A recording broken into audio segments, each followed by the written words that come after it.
En décembre 2021, on apprenait avec stupeur le suicide de Mavachou, une influenceuse mère de 4 enfants. Depuis, son ex-mari Adrien Gzadjkzinski fait face à de nombreuses menaces sur les réseaux sociaux. Son suicide avait ému bien au-delà du monde de YouTube. Le 22 décembre 2021, Mavachou, alias Maeva Frossard, mettait fin à ses jours après plusieurs mois durant lesquels elle subissait du harcèlement sur les réseaux sociaux. Un épisode dramatique, qui avait fait date, et qui avait surtout été largement médiatisé en raison du profil de l'influenceuse, qui était maman de 4 enfants. Son avocat avait d'ailleurs déposé pas moins de 5 plaintes pour harcèlement moral plusieurs mois auparavant, sans que cela ne fasse cesser les actions d'une meute, comme l'a confirmé Jérém Star, qui était l'un de ses amis.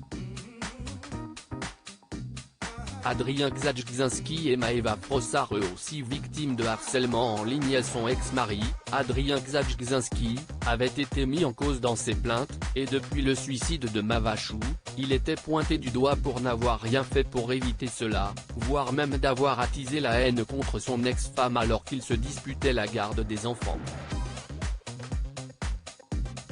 Un an après les faits, la compagne actuelle d'Adrien était montée au créneau, relatant être victimes eux aussi de harcèlement, nécessitant même de changer d'emploi, et d'avoir dû déposer plus d'une dizaine de plaintes.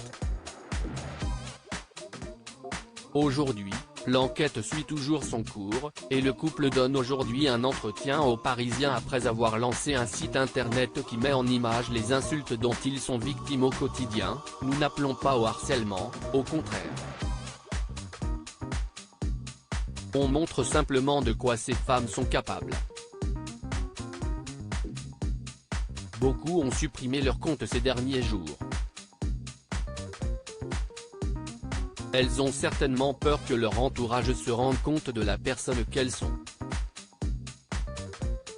Les enfants de Mavachou suivis pendant un an par la justice mais Adrien et Laura Gzadjkzinski, tous les deux youtubeurs, expliquent également avoir été suivis à la demande de la juge des enfants. Il y a eu un an de suivi. Son rapport dit qu'on les accompagne très bien dans leur deuil. Qu'il n'y a pas de sujet tabou. Qu'on ne dénigre pas leur mère et qu'on continue de faire vivre son souvenir pour eux. Tout le contraire de ce qu'on peut lire sur internet.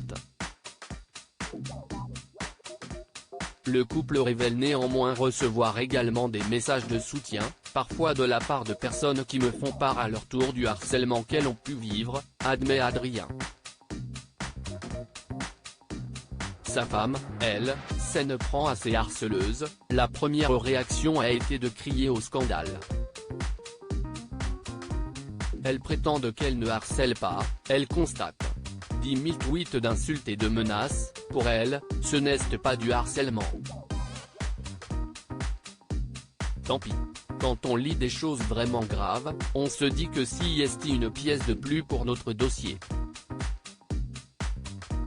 Aujourd'hui, le duo de vidéastes souhaite produire en justice les faits qu'ils ont collectés jusqu'ici. Je rappelle qu'après un an et demi de procédure, je ne suis pas mis en examen. Je suis un homme comme un autre. J'ai mes faiblesses, mes défauts. Mais je ne suis sûrement pas le monstre que ces gens veulent dépeindre, clame Adrien. À lire aussi Enjoy Phoenix revient sur le suicide de Mavachou. Maintenant, les harceleurs vont trouver une autre cible à attaquer.